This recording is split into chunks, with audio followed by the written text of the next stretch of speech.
ပြန်တက်သွားပြီးတော့ဝေဇယန္တာပြတ်သက်ကြီးရဲ့အခြေတွေအားလုံးကိုရေပြင်ကြီးဖြစ်အောင်အရင်ဖန်ဆင်းလိုက်ရေကြီးမဟုတ်တော့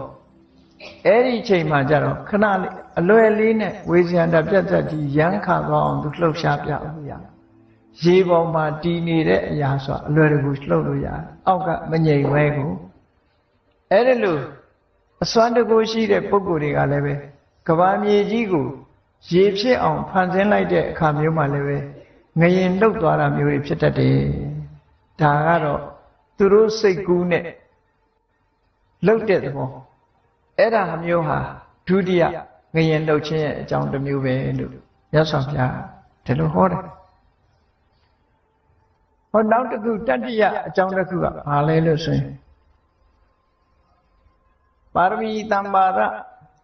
ပြည့်ဝလို့ပါရမီပြည့်လို့ဖျားဖြစ်သူရောက်တော့